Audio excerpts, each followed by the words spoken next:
Hey everybody, how's it going? Today has not been a good day. Yesterday wasn't a good day. Um, you'll see my guitars behind me here. Some of you have seen the videos. Everyone has seen them behind me here on this channel and over on my other channel on Motopoet 59. And some of you have seen a couple of the videos that I did where I looked around the room, and one of them where I actually played all of the guitars that I had at the time.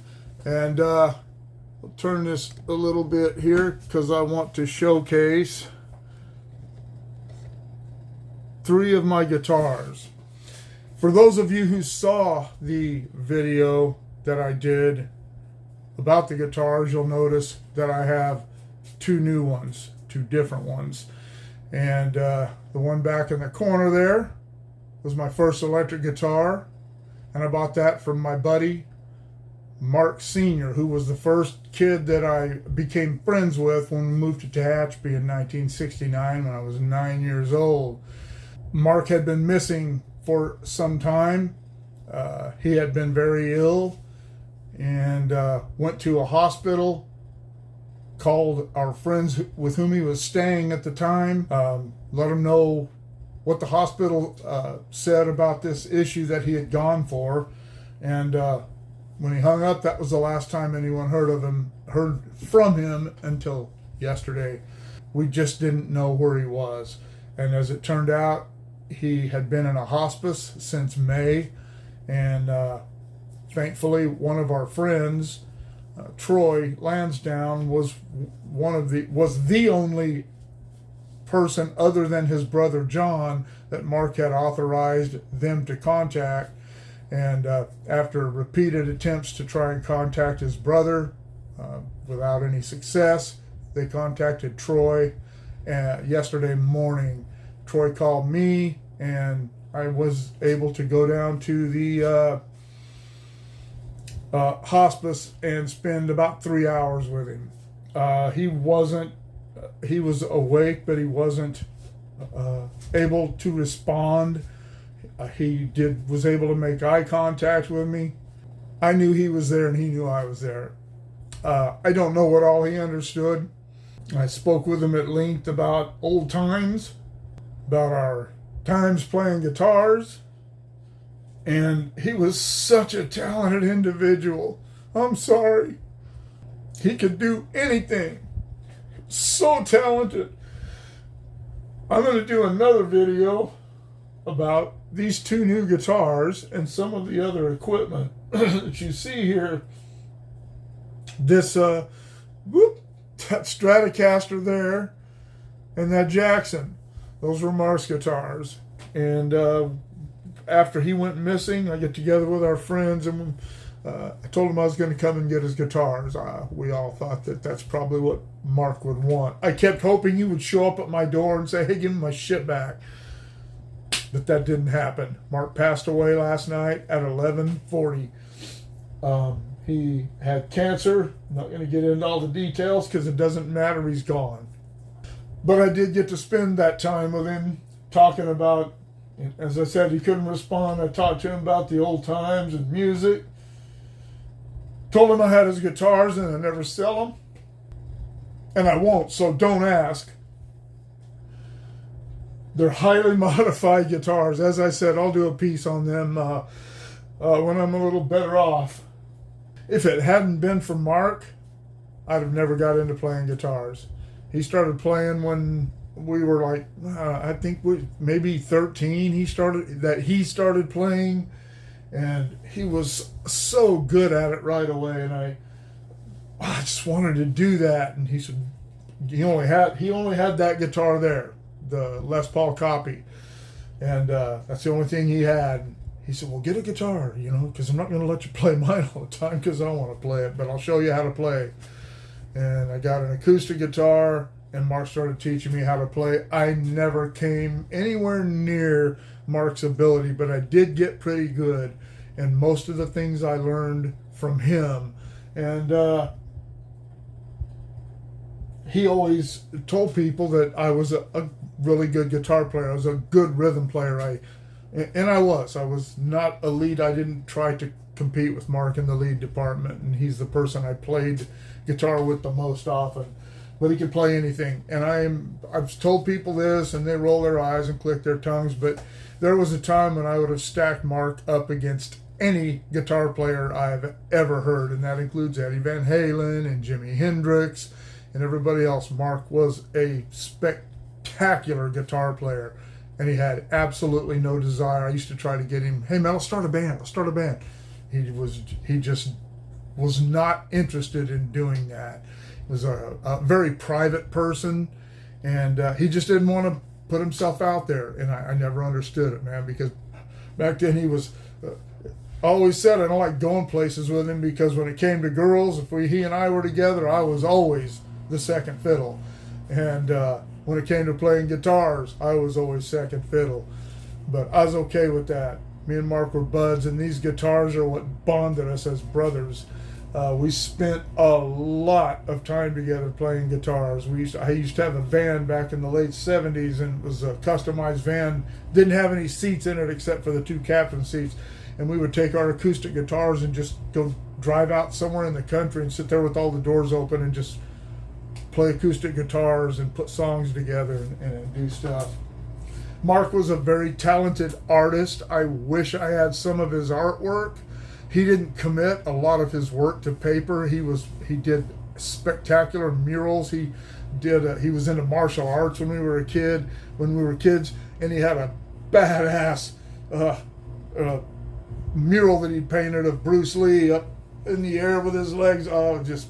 It was awesome. And he had one of a motocross. He loved motocross too. He never got the chance to race, but he hung out with us all the time and went to races with us. And but he had a really cool motocross mural on his wall, and I used to just sit there and watch him do that and ask him, how do you do that? Because he'd look at a picture and he would just paint it exactly like it was. And he tried to teach me, but I just didn't have the touch for painting or drawing. It just wasn't my thing, as hard as I tried. One of the biggest compliments I ever had from Mark was, we were talking with my ex-wife one time. We were talking about when we used to play all that, and he goes, I was jealous of you because you knew so many chords, and you could just whip them out just like that, and you were able to, because of that, we were able to put some songs together and stuff. And I thought, he never said that to me back then. It was very heartening to hear him say that. He had a mural on the wall in the last apartment that he lived in, that was, the whole wall was like a stage, with amps and instruments and stuff. Like, it was like you were walking into an auditorium and looking at the stage. It was really cool. He was very, very intelligent. He could build anything. When I go through the stuff that I have from him, I'll show you some of the boxes that he built for this. But he worked for a few guys that built custom homes, and he was such a perfectionist when it came to making things like that. And he would have something in his mind, and it would just become real. He would build it, and it really didn't matter what it was. He was an electronics wizard. These guitars are so highly modified, I don't know if I'll ever figure out what all they're capable of doing.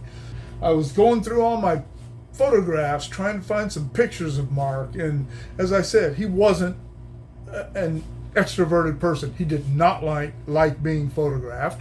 I found school pictures all the way back to 5th grade. I got the 5th grade, 7th grade. I didn't get a yearbook when I was a freshman, but then I have all the other 3 years of photographs of him. But I only have 2 photographs of all the time we spent together and all the things we did, all the running and gunning and hanging out. One photograph of me and him playing guitars with his back to the camera, of course, and another one of him. And I remember taking this picture in Tehachapi, and as I was taking the picture, he was trying to turn away because he hated having his picture taken. I'm going to share these pictures in a little slideshow thing here, and you'll see he looks annoyed, and he was annoyed. He told me to knock it off. I don't know why. He was such a good-looking guy. I don't know why he didn't want. I don't know why he was so camera shy, and I think that had a lot to do with him not wanting to be in bands. He just wasn't. That just wasn't his thing. Being out, putting himself out there like that. And I, on the other hand, played in bands, and I wasn't a very good guitar player, but I didn't care because I am an extrovert, and we played off each other well as friends for that reason. I'd give him grief, and he'd give me grief. Mark and I fought like cats and dogs from the time we met until I think the last time we got in a fight was, I believe, in our sophomore year in high school. I'm almost sure that's when it was. But we used to fight all the time. We argued. Well, you know how it is.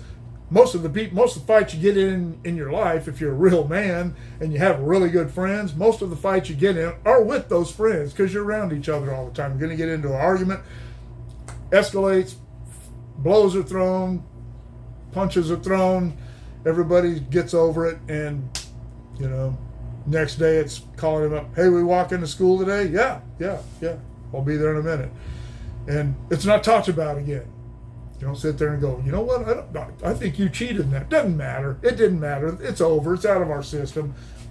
There's plenty of time to get in a fight down the road. I don't remember Mark and I having a harsh word as adults.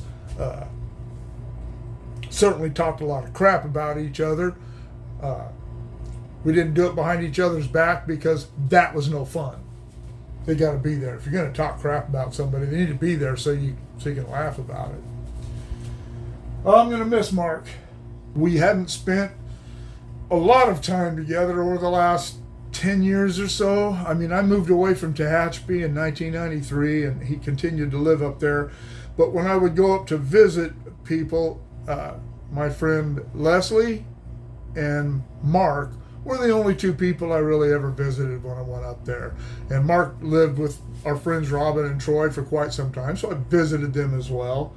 But I always wanted to make a point to see Mark, and he lived like a hermit the last few years of his life, the last couple of decades. There were times that I went to his apartment and I knew he was there, but he wouldn't answer the door. He was whatever. That's just the way he was. And I was okay with Mark's idiosyncrasies. He was okay with mine. And that's just how he was. He was kind of he was, especially later on, he was very reclusive. And he just wasn't, he was always happy to see me, but he saw me on his terms. And I was okay with that. I wish I would have persisted a little more now, but you as with all things, you don't know what's going to happen. You don't expect your friend to get cancer, disappear, and then not see him until the day he dies. You just don't expect that. You always think there's going to be more time. As I said, Mark and I had no harsh words or hard feelings with each other, just the way it was. But I will tell you this. If you do have a friend that you have some difficulty with, or somebody's got some butt hurt or something, if it's not that serious, think about it. If it's not that serious, if it's just something that somebody's mad about, go say hi. Give them a call. Get over it. Don't let these people die with you not having at least said, hey, we're still friends. I got to tell Mark I loved him. I got to pray for him. I got to say my goodbyes. I was going to go visit him this morning. We went and had coffee and waited till their place opened their visiting hours, and I went there and he was already gone, and they told me he passed last night. It's hit me a lot harder than I thought it would, than I expected it to. But we were brothers. We've been friends for a long time, and we're bonded through music and through creativity. I'm gonna miss him.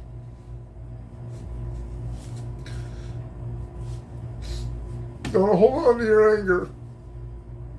Don't hold on to what might be a misunderstanding or a mistaken assumption. Get back in touch. Stay in touch. Friends, family, we got to get over ourselves, or this could happen. And you'll not get to say goodbye like I did. All right. Well, I'm going to run through these pictures here real quick. This is Mark in 1969 or 70 from 5th grade when we first knew each other. This is him in the 7th, or I think this might be the 8th grade. And this is Mark in our sophomore year at Tehachapi, our junior year.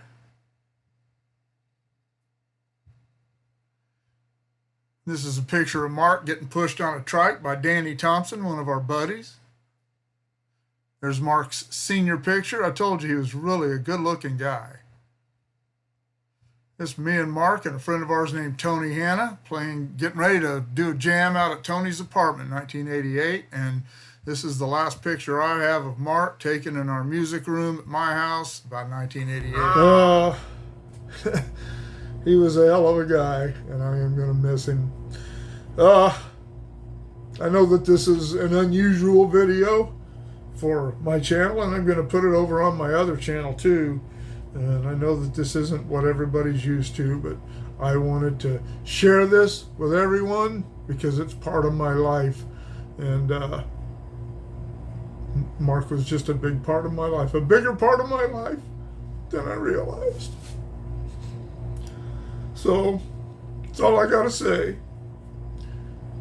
Everybody take care, be well, stay in touch. God bless. See you all later.